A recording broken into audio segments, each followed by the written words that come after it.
Hi friends, welcome back to my channel. ഇന്ന് നമ്മൾ mushroom ബിരിയാണിയാണ് പ്രിപ്പയർ ചെയ്യുന്നത്. പെട്ടെന്ന് തന്നെ കുക്ക് ചെയ്യാൻ പറ്റുന്ന ഒരു മഷ്റൂം ബിരിയാണിയാണ്. ഞാനിവിടെ 1.5 കപ്പ് ബസ്മതി റൈസ് എടുത്തിട്ടുണ്ട്. ഇനി നമുക്കിത് നന്നായിട്ടൊന്ന് വാഷ് ചെയ്യണം. അതിനായിട്ട് നമുക്ക് കുറച്ച് വെള്ളം ഇതിലേക്ക് ഒഴിച്ചു കൊടുക്കാം. ഇനി നന്നായിട്ട് നമ്മൾ കൈകൊണ്ട് വാഷ് ചെയ്തെടുക്കുക. ഇത് നമ്മൾ 3 പ്രാവശ്യം റിപ്പീറ്റ് ചെയ്യണം. ആദ്യം കഴുകി വെള്ളം കളഞ്ഞ് വീണ്ടും വെള്ളം ഒഴിച്ചിട്ട് അങ്ങനെ 3 പ്രാവശ്യം നന്നായിട്ട് കഴുകിയെടുക്കുക. അപ്പം ഞാൻ 3 പ്രാവശ്യം കഴുകി നല്ല വെള്ളമെല്ലാം ഊറ്റി കളഞ്ഞിട്ട് എടുത്ത് വെച്ചിട്ടുണ്ട്. ഇതിന് നമുക്ക് കുറച്ച് നേരം മാറ്റി വയ്ക്കാം. ഇനി നമുക്കൊരു വലിയ പാനിലേക്ക് നമുക്ക് 2 ടേബിൾ സ്പൂൺ നെയ്യ് ഒഴിച്ചു കൊടുക്കാം. ഇനി അതിലേക്ക് ഞാൻ കുറച്ച് കാഷ്യൂനട്ട് ഇട്ട് കൊടുക്കുകയാണ്. ഇതൊന്നും നമുക്ക് ഫ്രൈ ചെയ്തെടുക്കണം. നമുക്കിത് ബിരിയാണിയിൽ ഗാർണിഷ് ചെയ്യാൻ വേണ്ടിയിട്ടുള്ള കാഷ്യൂനട്ടാണ്. ഇത് നെയ്യിൽ കിടന്നിട്ട് ഒരു ചെറിയ ഗോൾഡൻ കളർ ആവുന്നിടം വരെ നമുക്കൊന്ന് ഇളക്കി കൊടുക്കണം. ഇപ്പോൾ കാഷ്യൂ ഒക്കെ ഗോൾഡൻ കളർ ആയിട്ടുണ്ട്. ഇതിനി നമുക്ക് നെയ്യിൽ നിന്നെടുത്ത് മാറ്റാം. ഇനി ഞാൻ ഇട്ട് കൊടുക്കുന്ന കുറച്ച് റേസിൻസ് ആണ്. ഇതും കൂടി നമുക്ക് നെയ്യിലിട്ടൊന്ന് വറുത്തെടുക്കണം.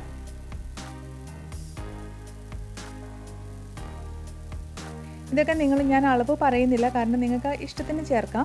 കുറച്ച് മതിയെങ്കിൽ അങ്ങനെ, കൂടുതൽ ഇടണമെങ്കിൽ അതും കൂടുതലാക്കിയാൽ മതിയല്ലോ. ഇതിപ്പോൾ നന്നായിട്ട് വീർത്ത് വന്നിട്ടുണ്ട്. ഇതിനി നമുക്ക് നെയ്യിൽ നിന്ന് മാറ്റാം. ഇനി ഞാൻ ഇതിലേക്ക് വറുക്കാനിടുന്നത് ഒരു ഒനിയനാണ്. അത് വളരെ നൈസായിട്ട് നമ്മൾ അരിഞ്ഞിടുവാണെങ്കിൽ പെട്ടെന്ന് തന്നെ വറുത്ത് കിട്ടും. ഇതിനി നെയ്യിലിട്ടിട്ട് നമുക്ക് വറുത്തെടുക്കാം. നിങ്ങൾക്ക് നെയ്യ് കുറവാണെന്ന് തോന്നുന്നുണ്ടെങ്കിൽ കുറച്ചും കൂടെ ആഡ് ചെയ്ത് കൊടുത്താൽ മതി. ഇത് പെട്ടെന്ന് തന്നെ ഗോൾഡൻ കളറായിട്ട് വരും. ഇപ്പോൾ നമ്മുടെ ഒനിയനൊക്കെ നല്ല ഫ്രൈ ആയിട്ടുണ്ട്. ഇതിനി നമുക്ക് മാറ്റാം. ഇനി നമുക്ക് അതേ പാനിൽ തന്നെ നമുക്ക് കുറച്ച് സിന്നമൺ ഇട്ട് കൊടുക്കാം. അതുപോലെ ബേ ലീഫ്, പിന്നെ കുറച്ച് കാടമ ഇട്ട് കൊടുക്കണം. പിന്നെ വേണ്ടത് കുറച്ച് ഗ്രാമ്പൂ. ഇനിയും ചേർക്കുന്നത് നമ്മൾ പെരിഞ്ജീരകമാണ്. ഒരു 1/2 ടേബിൾ സ്പൂൺ മതിയാവും. ഇതെല്ലാം കൂടി ഇട്ട് നമുക്ക് നന്നായിട്ടൊന്ന് അതൊന്ന് മൂപ്പിച്ചെടുക്കുക. അധികം തീയിൽ വെക്കണ്ട, ചെറുതീയിൽ വെച്ചിട്ട് ഇതൊന്ന് ചൂടാക്കി എടുത്താൽ മതി. ഇനി നമുക്കതിലേക്ക് ഒരു ഒനിയൻ അരിഞ്ഞത് ചേർത്ത് കൊടുക്കാം. ഇതും കൂടി ഒന്ന് നെയ്യിൽ കിടന്നൊന്ന് വഴറ്റിയെടുക്കണം. നമുക്ക് ഈ ബിരിയാണി കുക്കറിലും വെക്കാവുന്നതാണ്. ഇനി ഞാനിത് അതിലേക്ക് ആഡ് ചെയ്യുന്നത് ജിഞ്ചർ ഗാർലിക് പേസ്റ്റ് ആണ്. 1 table spoon ginger garlic paste നമുക്ക് ആഡ് ചെയ്ത് കൊടുക്കാം. ഇതും കൂടി നന്നായിട്ട് ഇളക്കി കൊടുക്കാം.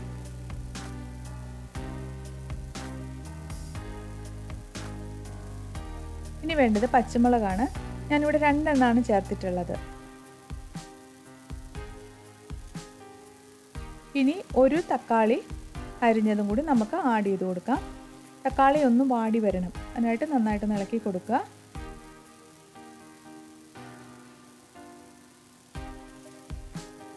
തക്കാളിയൊക്കെ ഒരുവിധം വാടി വന്നിട്ടുണ്ട്. നമ്മുടെ ഒനിയനും വാടി വന്നിട്ടുണ്ട്. ഇനി നമുക്കിതിലേക്ക് മഷ്റൂം ചേർത്ത് കൊടുക്കാം. ഞാനിവിടെ ഒരു 300-350 ഗ്രാമോളം മഷ്റൂമാണ് എടുത്തിട്ടുള്ളത്. ഇതും കൂടി ചേർത്ത് നമുക്ക് ഇതിൻ്റെ അകത്ത് നന്നായിട്ടൊന്ന് ഇളക്കി കൊടുക്കണം.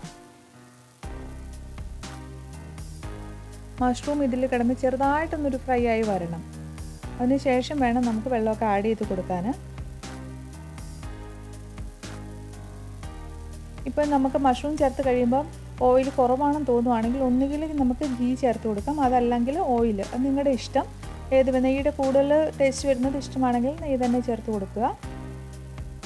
എന്നിട്ട് നന്നായിട്ട് തന്നെ ഇളക്കി കൊടുക്കുക. ഞാനിവിടെ ഓയിലാണ് ചേർത്തിട്ടുള്ളത്.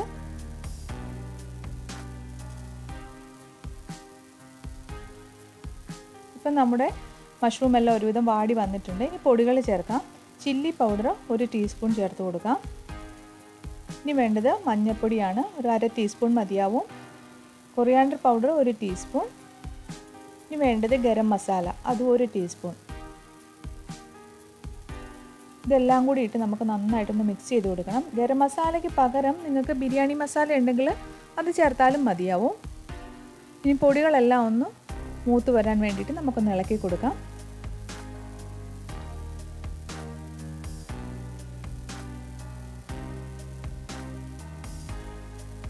ഇപ്പോൾ എല്ലാം നന്നായിട്ട് യോജിച്ച് വന്നിട്ടുണ്ട്. പൊടികളൊക്കെ നന്നായിട്ട് മൂത്ത് വന്നിട്ടുണ്ട്. ഇനി നമുക്കിതിലേക്ക് ചേർത്ത് കൊടുക്കേണ്ടത് തൈരാണ്. ഞാനിവിടെ 1/2 കപ്പ് തൈര് എടുത്തിട്ടുണ്ട്. അധികം പുളിയൊന്നും ഇല്ലാത്ത തൈര് തന്നെ എടുക്കുക. ഇനി ആവശ്യത്തിന് ഉപ്പും കൂടി ചേർത്ത് കൊടുക്കുക. ഈ തൈരും ഉപ്പും ചേർത്ത് നമുക്ക് ഈ മഷ്റൂം മിക്സ് നമുക്ക് നന്നായിട്ടൊന്ന് ഇളക്കി കൊടുക്കണം. തൈരൊക്കെ ഒന്ന് ചൂടായി വരണം. മുളക് പൊടിയൊക്കെ നിങ്ങൾക്ക് എരിവിനനുസരിച്ച് കൂട്ടുകയോ കുറയ്ക്കുകയോ ഒക്കെ ചെയ്യാവുന്നതാണ്. ഇപ്പം എല്ലാം നന്നായിട്ട് യോജിച്ച് വന്നിട്ടുണ്ട്. ഇത് തിളയ്ക്കാനും തുടങ്ങിയിട്ടുണ്ട്. നമ്മൾ ഇടയ്ക്കൊന്ന് ഇളക്കി കൊടുക്കണം. ഇനി നമുക്ക് ഇതിലേക്ക് നമ്മൾ നേരത്തെ വാഷ് ചെയ്ത് വെച്ചിരുന്ന ബസ്മതി റൈസ് ചേർത്ത് കൊടുക്കാം.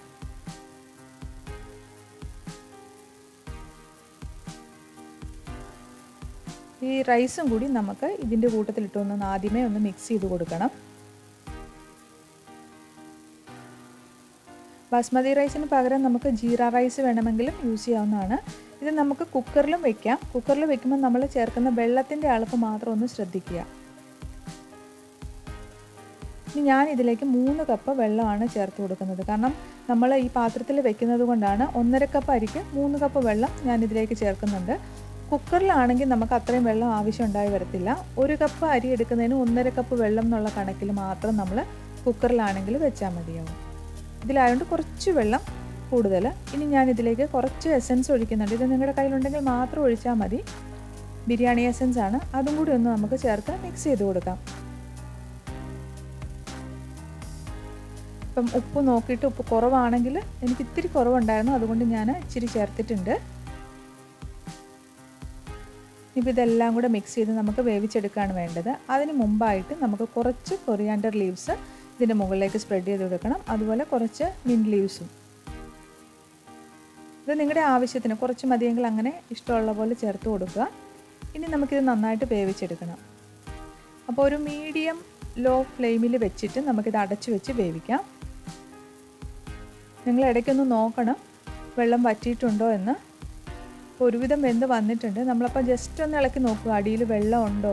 അപ്പോൾ കുറച്ചും കൂടി വറ്റാനുണ്ട്. താഴെ കുറച്ച് വെള്ളമുണ്ട്. അപ്പോൾ അതും കൂടെ ഒന്ന് വറ്റണം. അപ്പോൾ നമുക്ക് ജസ്റ്റ് ഒന്നിങ്ങനെ ഒന്ന് അനക്കിയിട്ട് കൊടുക്കുക. കൂടുതൽ തീയിൽ വെക്കരുത്. ഇപ്പോൾ വെള്ളമൊക്കെ വറ്റിയിട്ടുണ്ട്. നമ്മുടെ ബിരിയാണി വെന്ത് വന്നിട്ടുണ്ട്. നല്ല റെഡി ആയിട്ടുണ്ട്. അതാ നിങ്ങൾക്ക് കാണുമ്പോൾ തന്നെ അറിയാം നന്നായിട്ട് അരിയെല്ലാം വെന്തിട്ടുണ്ട്. എല്ലാം കൂടെ നല്ല മിക്സ് ആയിട്ടുണ്ട്. ഇനിയിപ്പോൾ ഇതിന് നമുക്കൊരു പാത്രത്തിലേക്ക് മാറ്റാം.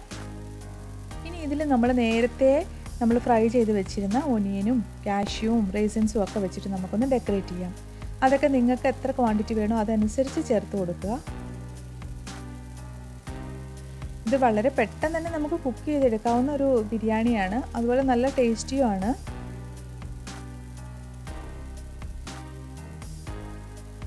കുക്കറിൽ വെച്ചിട്ടാവുമ്പോൾ വേഗം ചെയ്യാവുന്നതാണ്. കുക്കറിലാവുമ്പോൾ നിങ്ങൾ വെള്ളത്തിൻ്റെ അളവ് മാത്രം ഒന്ന് ശ്രദ്ധിച്ചാൽ മതി. ബാക്കി പ്രോസസ്സ് എല്ലാം സെയിം തന്നെയാണ്. അപ്പോൾ നമ്മുടെ ടേസ്റ്റി ബിരിയാണി റെഡി ആയിട്ടുണ്ട്. എല്ലാവരും ട്രൈ ചെയ്ത് നോക്കുക. Thank you.